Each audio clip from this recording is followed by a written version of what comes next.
All right, welcome into Sports Untapped. Second episode, second show here. We're going to get into the Patriots and Commanders joint practice this week on Wednesday, first preseason game of the year on Friday evening, the same night that Brady's huge statue gets revealed to the public, and Brady will be in attendance. But we are talking joint practice. How much emphasis can the Patriots put Mhm. on joint practice? Us as fans, as media, how much can you take from these joint practices? I also want to get into how do the Patriots approach preseason games? Now under Mike Vrabel, brand new head coach, brand new program. Who do we expect to be out there? How much should we see the starters? How much will we see the starters? How much can we read into it? So that is going to be what we do here on this episode of Sports Untapped. Make sure to engage with the program, like, subscribe, hit the bell icon right below that notifies you when new content gets dropped. Leave a comment if you want to partake with the show. We're going to be releasing content on a consistent basis here, so we'd love to interact with you. So Mitchell, let's get into this here. Okay, joint practices Wednesday for the Patriots. My opening take here is there's a lot made about joint practices. The Patriots only have one joint practice right now. Okay, there's only one on the schedule, which is Washington. That's this Wednesday. I think that people are going to try to read too much into one joint practice as far as a measuring stick to kind of compare themselves to the Commanders, a team that I think the Patriots are hoping to kind of be an image of last year's Commanders, bringing in a veteran head coach in Mike Vrabel, similar to what Washington did with Dan Quinn a year ago. Jaden Daniels, second overall pick in the draft. Drake May, third overall pick in the draft. And of course, the Patriots kind of screwed up really with the coaching staff last year and how they approach free Mhm. agency. Obviously, the busts in the draft. But as you look at this joint practice, we'll start there. We'll get to the game here in a minute.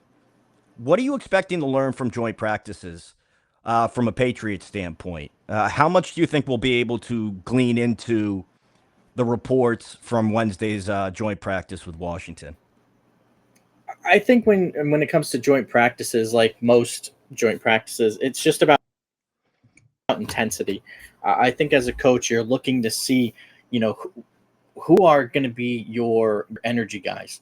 Um, who in your linebacker group is it? There are some guys who just are very lackadaisical. They just go through the motion. I look at someone like Robert Spillane. He is someone that came from the outside, outside coming in. As far as when he first appeared in the league, he was a guy that was undrafted and had to make a name for himself. I think that's what you're looking for. You're looking for someone to be a high energy person to go ahead, make some hits, crack some people, and show that they want to make this roster. Show that they want to be a part of what you're trying to build in New England. Um, and then for some of the guys on that's for the defensive side. For the offensive side, I think you're just looking for execution. You look at this offensive line that a lot of people have said is very suspect, which I think is. And a guy like Will Campbell, this is going to be really a big moment for him. How can he go ahead and show, yeah, I'm a legit offensive lineman? Well, you've been going up against your own teammate. Now you're going up against someone else. You kind of got to learn like how your teammate plays against you. You got to learn how to fight their moves and learn what their weaknesses and what their strengths are. Now you're going up against someone new. You have to learn on the fly, and you again, you still have to try to protect your quarterback in Drake May, and that he said, and I quote, "I'm willing to die to protect Drake May." So now it's put up or shut up time. You're going up against another team. Not that they're going to try to take out Drake May, but again, this offensive line has been ridiculed a whole bunch. Now it's time for you to show, yeah, we're legit. So personally, I think you get more from joint practices than anything you see in these preseason games, which I think for the most part are Yep. throwaway games. Okay, that the owners rake in money because again, you're paying full regular season ticket prices as a season ticket holder, the Hmm. concessions, the parking, all of that. I think you get more from these joint practices. I think you could read more into the team as a whole as a measuring stick if you were looking at multiple joint practices. The Patriots only Yes. have one against Washington. Hmm. So to me, I'm going to look at really Vrabel's approach with this. And I think what you're going to get more out of from this joint practice is, again, the one on one matchups. Again, how does Will Campbell hold up? How does Morgan Moses look? He hasn't been out there for a lot of practice time. It hasn't been exactly physically grueling on him. They've kind of dialed back a lot of that. Hmm. And I want to see again that offensive line because to me that's the number one area of concern for this team. And I think that we've seen Will Campbell have his ups and downs here early on in one-on-one drills. He's been pretty decent in run blocking. Pass protection's been an issue.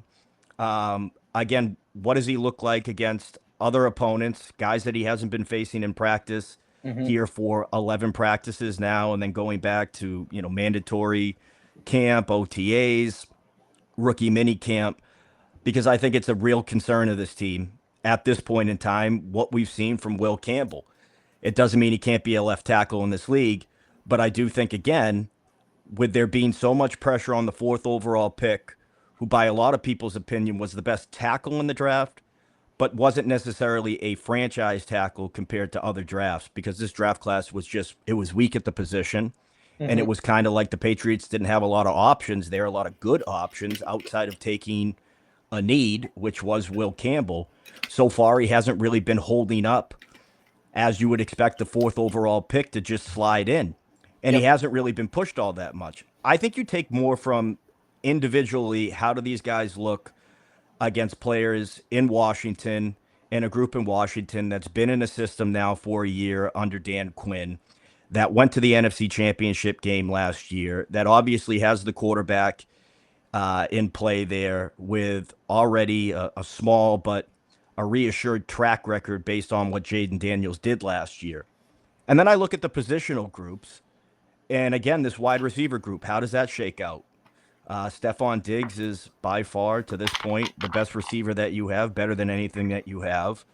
But how does that positional group, how does that battle play out? And what does it look like when the Patriots ones are going up against Washington's ones on Wednesday? Is it, Diggs, and then beyond that, is it Demario Douglas? Is it Kayshon Boutte? Does Javon Baker get in the mix? Going on down the list, how does Kyle Williams look, a rookie? And that's the other part of this that I look a lot at is again, how does this rookie class look? Jared Wilson seems to have slotted himself in as the left guard for this team, Hmm. which means you're going to have two rookies on that offensive line on the left side protecting Drake May's backside. How does Will Campbell look? We talked about that. I mentioned that obviously in great length. How does Kyle Williams look?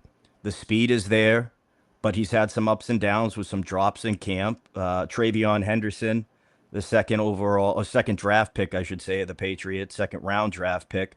The speed is there. The explosive nature is there. So I'm looking more for the individuals rather than measuring up these two teams and seeing where they are in relation to each other. Because again, what you're going to see here is more of one-on-one matchups. Yeah, you're going to have some team drills where ones go up against ones. The play calling is going to be vanilla. It's going to be basic. None of these teams are going to show anything, especially early on. They're still in the install period Hmm. here in camp, working through techniques, fundamentals. The ball security, I'm very curious about because that's been an issue here for the Patriots offense as of late Yep. with again going back to the season ticket holder event they had at Gillette last Friday. Drake May turns the ball over a couple of times. Ramondre Stevenson again putting the ball on the ground. I think that's a big point of emphasis for this team. And if you look at this offense making that next step, a lot of that is going to be able to protect the football and take away the football and limit themselves from beating themselves with stupid plays and turnovers that will kill them. So I think from the practice perspective, you're going to get more of the individuals and the positional groupings, and you're not really going to get much else because I don't think you're going to see any exotic calls from the defense. I don't think that you're going to get any wild play calls from the offense. I think it's going to be very basic stuff. You know, these two teams have talked about what they each want to work on. They work with each other on these drills and during this period. So that's what I'm kind of looking at from that point of view. I think the other thing that's really interesting is, again, the Drake May and Jaden Daniels talk, which is a Yep. point of emphasis from this practice. Jaden Daniels last year proved to me that he's the real deal. And I had him as the best quarterback in that draft class.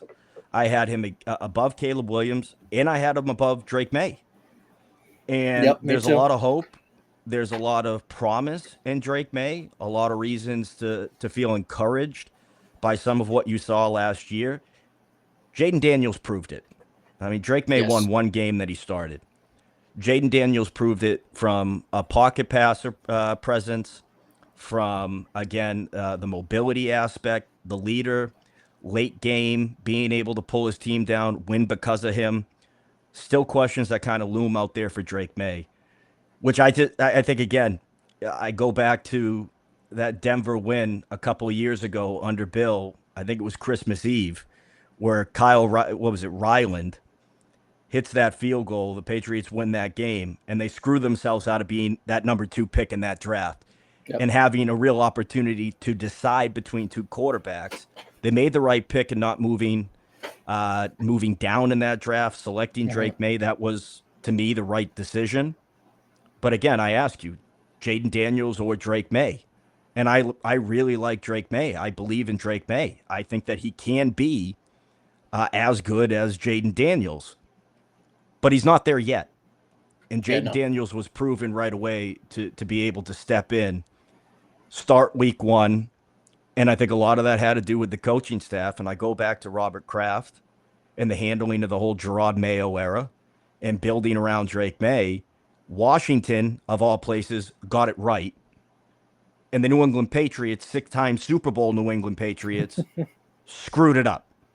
Yep. And again, I just think there's a real comparison between the two organizations and how to do things and how things should have been done compared to how things were handled. And Washington, of all places, is the organization that seemed to get it right. The dumpster fire for years, the Washington Commanders, was the team that got it right. Yeah. When we discussed the quarterbacks in the draft, I had told you how much I disliked Caleb Williams, and I thought that he wasn't the best quarterback in the draft. I had told you that Jaden Daniels was the number one quarterback in that draft, and he was going to wow people. And I was saying I want the Patriots to get him, trade up if you have to, because I truly believed he was the real deal. Drake May, like I told you, he was my fourth guy. I had Bo Nix ahead of him, and I also had Michael Penix. I put them up before Drake May, and the Patriots got Drake May. Um, Caleb, I was not impressed with at all, and I put him behind pretty much everyone. Um, but yeah, Drake May, like you said, only won one game. Only won one game that he started, which was against Caleb Williams and the Chicago Bears, and he has yet to show that he can win. And you always say there's quarterbacks that you win with, and there's quarterbacks that you win because. And what is Drake May going to become? Is he going to become an Eli Manning type, where he might make a play or two during the game, but it's going to be primarily based off of the run and the defense that wins you a game, or is he going to be more of a Tom Brady, Patrick Mahomes-esque quarterback where he can take over, lead the team down the field, and win the game that way? And obviously, you hope for the second option, not for the first. Then that's what makes those guys so great and such generational talents. And But Drake May last year, there's an it factor to it. Jaden Daniels yeah, proved that he had the it factor last year, and he is on more close. experienced. A lot of close games that he won, a lot of big throws that he made. It's not apples to apples again because the Patriots screwed things up. Robert Kraft screwed things up with last year and the handling of that whole thing. I mean, when you look at what Washington did, experienced head coach, experienced offensive coordinator who was a former head coach in Cliff Kingsbury, who's not a good head coach, but he's a good offensive coordinator. They signed some middling guys in free agency that helped build culture, that helped bring stability. They made a couple of draft picks, and of course they have the big play wide receiver in Terry McLaurin that the Patriots still don't have. Even if Stephon Diggs has a big year, I don't think he's on Terry McLaurin's level right now. He was a few years ago. He's not now. So again, the Patriots miss on that. But you watch Jaden Daniels last year elevate guys, and I haven't seen that yet from Drake May. I think this year is a good test because I think if Diggs is healthy and if he's able to give you production starting in week one, he's not on the pup list and he's been a full go and he seems bought in and he does seem to be fitting in with the team after the fun dip issue on the boat where he's passing out, allegedly drugs, kind of got things right, shows up to camp, he's fully bought in, he's ready to go, passes his physical, he's off and running, and there's no more distractions. But again, you look at kind of the body of work of Jaden Daniels, even going back to his time in college. I think it was Arizona State before he was at LSU. Yep. I think he Yep. played 55 games in college, and Drake May played 30. Something like that. And Drake May is a couple years younger. So again, there's still room to grow. And I think that Jaden Daniels was just really dealt a much better hand and kind of getting himself established. And now it's on the Patriots. And when you look at these two teams, I think Washington is a great example of, again, how quickly you can turn things around if you have a coach that knows his ass from his elbow and you have a good young quarterback on a cost-effective deal and you surround him with the proper talent and a good offensive coordinator. Because Washington was a dumpster fire before Jaden Daniels got there, before they brought in Dan Quinn, before they brought in Cliff Kingsbury and the free agents that they did. That's a similar situation to the Patriots in I this season, confirmed it was except Drake 55. May has 55. So, and again, Drake May is now going into year two with the situation that Jaden Daniels had in year one, except he has now 13 games under his belt from last season.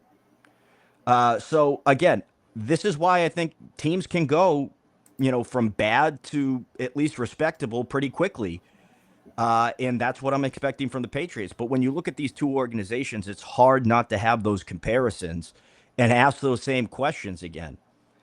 Mitchell, more on these two. Do you believe that Drake May will ultimately make his way to Jaden Daniels' level? And how much of that do you think is just time and experience and more games and now a more stable situation, in his grasp on the table there for him?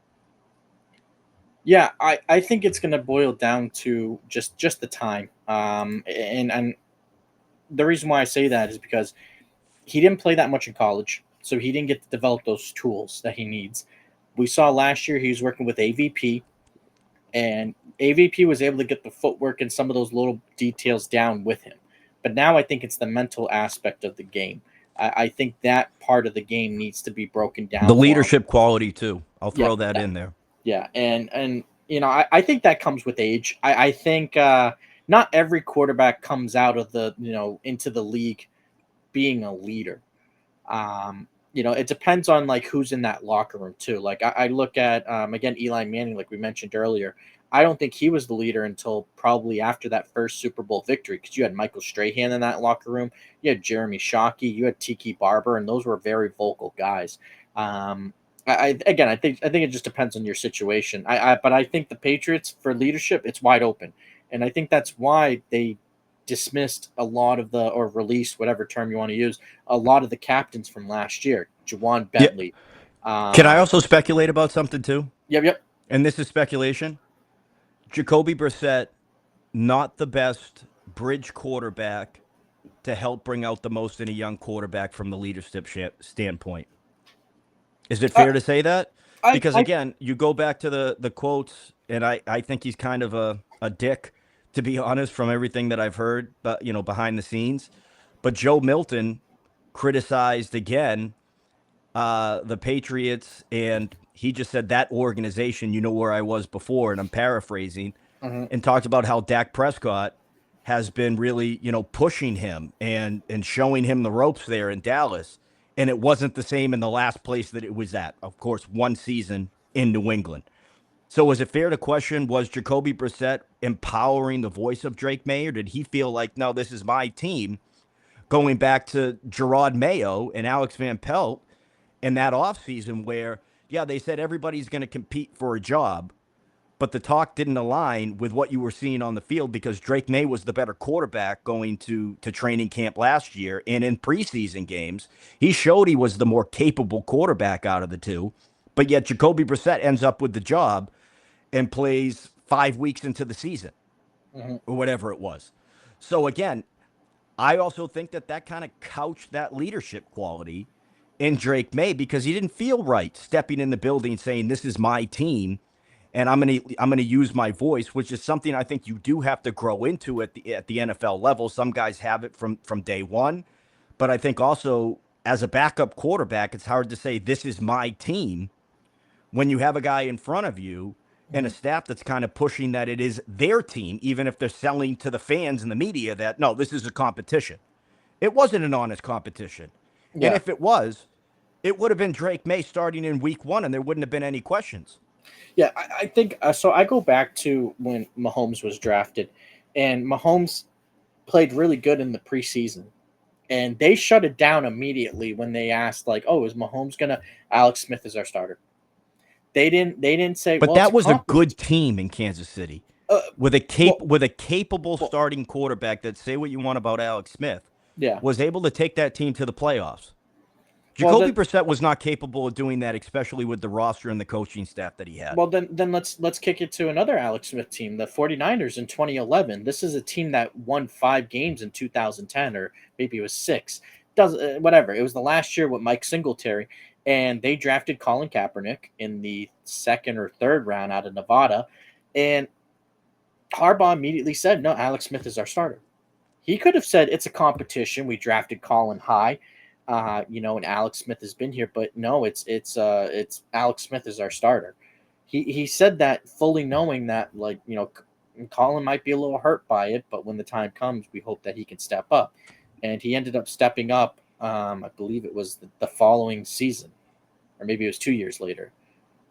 Yeah, it was the following season, his second year that they went to the Super Bowl, and again, like but as the starting quarterback, obviously we're not in those meetings. We don't know what Jacoby said exactly. Jacoby could have been throwing a chair and saying, "No, I'm the starting quarterback," throws it out a window. We don't know what's going on in those No, I meetings. think he's a But good. I think Listen, I think he's a good teammate. yeah, yeah, I'm just but I think questioning again, empowering a kid that you know is going to take over your job when you're being told behind the scenes that it is your job. And I well, do believe that he was brought in and signed as a free agent and yes, told this is going to be your job yes, until it's not, until you lose it. But yeah, that the plan was to not play Drake May as long as possible instead of and get him off the ground running. And and I goes back to the staff and again the communication, the messaging, the handling of the offseason. It was just an organizational fail mhm. from top to bottom that I think now puts Drake May in a position where you're questioning some of that leadership. And Mike Vrabel and Elliott Wolf have been talking all about leadership and pulling out that quality, having your voice, talking to the guys in between plays, taking a hold and a grasp of the team. and, I think Drake May's trying to do that in year two, and it would have been more beneficial if they encouraged that and pushed that in year one. Again, all going back to the hiring of Gerard Mayo and an inexperienced staff that was doing everything for the first time and had no understanding of how to develop a young quarterback. mhm. When you have Dan Quinn and Cliff Kingsbury preaching a very different thing in Washington and obviously handling uh, you know, the week to week game planning, coaching up aspect of it in their own way because they had actually done it before. Dan Quinn had gone to a Super Bowl before. Cliff Kingsbury had been a head coach before, is an offensive coordinator in his heart of hearts. It just shows you that things can turn around quickly, but also just how poorly they were handled a year ago. So I want to add 2 points to that. To your previous question, is Jacoby Brissett a bad leader? I No, it's no, it's I'm not saying bad leader. I'm saying the bad guy to pull out a leadership quality and a young quarterback behind him that Okay. he doesn't want to take his job in his heart of hearts. Okay. So So so I don't think he's a bad teammate. I don't think he was bad to Drake May. I yeah. don't think that he didn't try to help him. He just I'm just so saying he didn't necessarily empower his voice, okay. which is I now see. what you're hearing so much about. Okay. And to that, what I would say is Jacoby Brissett, he kind of bounced around from team to team. He's never really been in one place for super long, besides maybe the Colts. And even then, he was there for what, 3 years? And it was known that Jacoby, you're here right now because Andrew's kind of hurt. But when he comes back, you're going to be the backup. Just reinforce him. He's never been in a situation where really he was told, "You're the guy." I mean, he went from there to, I believe he went to Washington, and then he went to Miami, and then to Cleveland. So he's bounced around. He's never really been established. So it's hard to go ahead and to teach something like, yeah, when I was over there and I was the leader of the locker room, this is kind of like how we did things. Kerry Collins, he was signed. When he was with the Giants, he was the quarterback for a very long time there. When they drafted Eli, he left. He went to Tennessee, and they brought in Kurt Warner. They brought in Kurt Warner because Kurt was saying to him, "Yeah, like with St. Louis, this is how we did things here, Eli. Like we kind of we led by example this way." And over time, Eli took over. He did his thing, and the hope was, Kurt Warner could possibly do that for Matt Leinart. I think that was his name, Matt Leinart. Leonard. Yeah, Liner. Um, Ended up not working out that way. But again, it's tough for a guy in that position to try to show something when you've never really been asked to be in that position before. And also, as far as the leadership, you are 100% right about Vrabel trying to push Drake May. There's a couple of clips that I saw. One of them was about scoring touchdowns, and Vrabel Well, I think that's why says to so Drake much May, was "Get in there." made. Yeah, and so much was made about the trip to North Carolina and how he gathered up everybody. I think part of Yeah, that was messaging and packaging to, again, fans, media alike. No, you know what? He's showing these signs. And I yeah. know He that brought him Vrabel to said that his was, high school, I think.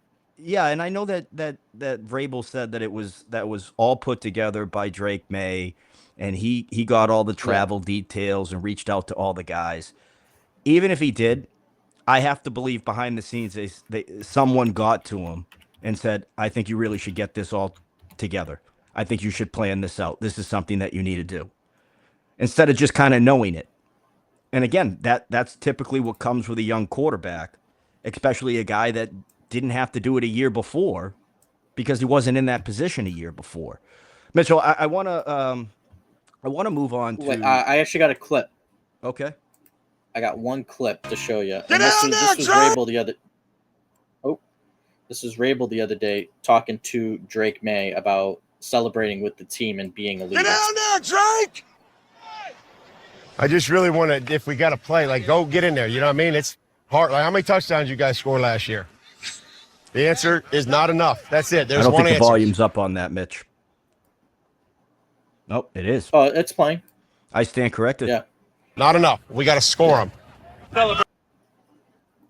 So right, he tells him, he asked Drake May there, like, how many touchdowns did you score last year? And Drake May is like, not enough, not enough. That's the only answer. Not enough. Every scoring play, I want you to go down there. I want you to celebrate with those guys. So yeah, he is in fact empowering Drake May to be a leader. Like we would see Brady all the time celebrate with his team. And I know I hate using Tom Brady as a comparison because he is the greatest of all time, but like he was the last great. We saw him. They would score. What is he doing?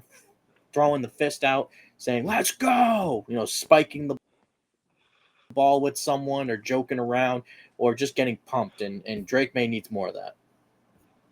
All right, I do want to move on. Preseason game number 1, Friday night. How do you expect to see Mike Vrabel handle the preseason? We'll talk specifically the first game of the season with guys playing. As far as does Drake May see any time during this preseason? If so, how much? How much should he? How much will we see Will Campbell in that starting offensive line out there? on Friday, what do you expect to see from any of the starters out there? Any of the rookies, at least? How much playing time should they get? What will Vrabel do in his first year with this group? I think Drake May. I see 2 drives out of him. I don't see him like 2 drives, maybe a whole quarter. Josh Dobbs, we know who he is. We know what he's capable of. He's been in the league for a little bit. He might go in there and he might get a drive or two throughout this whole preseason. I don't see Josh Dobbs staying on the field for very much longer. This is going to be the show for Ben Woldridge, the third string quarterback. And Drake May, I think every game we're going to see 1 to 2 drives out of him. We're going to see some of that. Other than that, we're not going to see anything else. I don't think there's any other quarterback on the roster right now. I think it's just those 3 guys. Again, Josh Dobbs might go in there game 2, couple of drives. But it's really going to be the Drake May and Ben Woldridge show during this preseason. And yeah, again, 1 to 2 drives a game. I don't see Drake May staying out there, game 3 for the whole time, like just playing. Like I don't see that happening. Yeah, so personally, I think Drake May shouldn't play any snaps, and I don't think that he's going to play any snaps in the first preseason game. Again, working with a new Really? offensive line, and there are not 4 preseason games anymore. There are 3. That second preseason game is the one that you usually see the starters get a little bit more work. The third one is just a nothing burger. I don't get much from the preseason at all, except the bottom half of the roster, which is why I like joint practice is better. I think that you can learn more Mhm. about the team in joint practices than you do any of these games, especially because the message has been that Drake May needs to protect himself and again work through his progressions very early on here. 11 practices in. Today was a walkthrough, and they've had another walkthrough or two sprinkled in there. And I think that Drake May is still learning this offense. And you're working with, again, an offensive line that I don't think the Patriots is 100% on yet. They're not 100% set. I think that it's probably going to be Will Campbell, left tackle, Jared Wilson, left guard, Garrett Bradbury, center, Owenu is at right guard, and then Morgan Moses at right tackle. I would say that is your offensive line week 1 as of right now. But I think, again, let's see how 2 rookies out there in Will Campbell and Jared Wilson work together before you're putting your starting quarterback, your franchise, in there and potentially having guys, again, trying to win roster spots, trying to make an impact, pumped to be out there on the field, first time in live game action. I'm not putting out Drake May for that. I'm not doing it at this point, especially where Mhm. you don't expect him to have a lot of his top weapons out there, Stephon Diggs, Hunter Henry, like there aren't going to be a lot of those guys playing. This is that first preseason game. So I think what you see is you'll see Will Campbell out there. You'll see Jared Wilson out there for some time. Morgan Moses isn't going to play in this game. I highly doubt that, given how they've approached camp. You're going to have a lot of your backup defense out there, especially with no Christian Gonzalez, no Carlton Davis, Marcellus Dial, who had a good camp up to this point. The cornerback tore his ACL. He was carted off the field yesterday. He's out. But looking offensively, I think you're going to see a lot of the second kind of grouping of wide receivers out there. Jalen Polk, Javon Baker. I think Booty has probably worked his way up into that first group, along with Stephon Diggs, Demario Douglas. I don't think to see much from them. We're going to see Efton Chisholm. We're going to see bottom of the roster type of guys getting a bulk of the playing time, which is how most teams handle preseason games and how I would expect the Patriots to handle preseason game number 1. Again, these games are more about the bottom half of the roster, especially game 1 and game 3. And those final Mhm. 5, 6, 7 roster spots and those positional group battles. And it gives you a chance to mix and match on, the lines and with different combinations. I wouldn't expect to read a whole Mhm. lot into that. Other Yeah, than I that, mean, that is. I don't know. Yeah, I disagree. I think that they're going to go ahead and they're going to have Drake May out there for a little bit. They got to get him going a little bit before the season starts, um, and they have to show something. They have to show something, and I think again, he's still a young player. This isn't like Tom Brady in his 10th season where he can go without playing. This isn't that. This is Drake May, who is a second So year why not player wait till at who least the second game of the preseason when you usually roll out more of your starters and you have more of that group together that he's been actually working with in practice? What benefit does Drake May really get from going out there and playing I with backups and guys who are down on the depth charts and they're vying for roster so I spots don't that he hasn't been working with in practice because that's not his grouping? What is the well, benefit of that for well him? I don't The risk reward. I don't think it's I don't think it's going to be all those guys. Like I could see someone like Kyle Williams playing.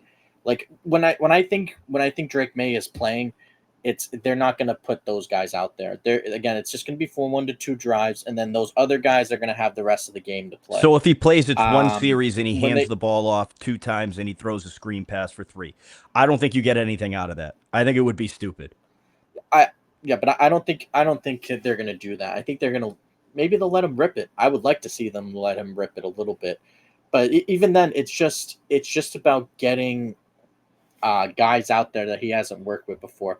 Kyle Williams, maybe get a guy out there like Javon Baker and um, Jalen Polk. Get those guys out there, see what they can do with Drake May. Can't you You know, see that in practice in a more because I mean, controlled setting where there's not as much where again you can tell the defense to lay up, don't hit. You don't have breakdowns on your offensive line, guys working together for the first time, in game action for the first time. You don't even know where they slot if they make the team. Again, the placement of these guys, the combinations. I just think it's too risky. I think it would be a huge mistake. I think it would be a huge mistake. uh, I don't think so. I think again, you just let them out there because this is right now. This is their wide receiver group. All right, Stephon Diggs, he's Nope. not going to play. Kendrick Bourne, he has cramps He's not right going to now, play. so he's not going to play. Demario Douglas, he's not Hunter going to Henry's play. not going to play. I'll just Then you go got off there.